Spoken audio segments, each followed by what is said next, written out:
stop muna ma'am. Na. So tingin ka muna dito sa kaliwa ulit na. Dalawang mirror. Okay? Patakboy mo yung sakyan mo. Yan, stop. Ang naramdaman mo, nasa gitna na. Okay, kasi nakagitna yung manibela na. Ngayon, ikutin natin to ng kaliwa. Ayan, di ba? Kala ko pantay. Ngayon, tingin ka sa mirror sa kaliwa na. Patakboy mo yung sakyan mo.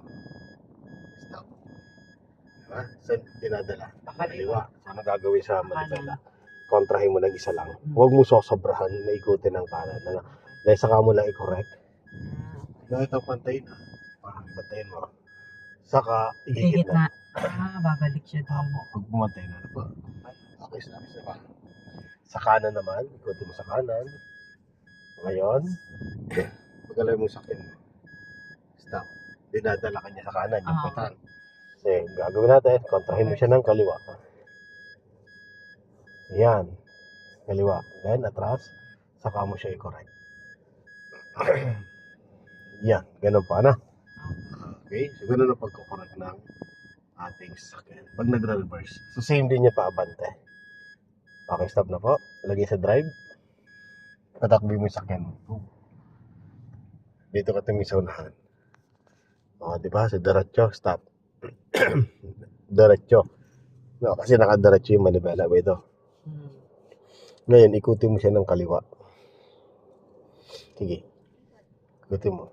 Okay, patakboy mo siya. Go. O, stop. Diba? Stop. Diba? Dinadala ka. Ito, diba? Hindi, okay lang yan. Talagang drive talaga. Tignan mo, dinala ka niya sa kaliwa kasi inikot natin. So, kakabigin mo kagad ng kanan. Ano? Then, patakboy mo. Saka mo kontrahin na lang. Balik mo na lang ng konti. Okay, stop. No. Gitna mo siya. Laging dito ang hanapin mo, center. No. O, isa pa. Sa kanan naman. Ito to. Ayan po. Patakboy mo. Stop. Dinadala ka sa kanan. So, kontra kagad. Ganun, no? So, dapat magawa mo siya kahit naabante. So, ang exercise na yon, kailangan maramdaman talaga ng kagaya mong driver na baguhan. Yung galaw ng sasakyan, pag mali ang galaw, dapat makontra kagad. Hindi dapat dipipigilan.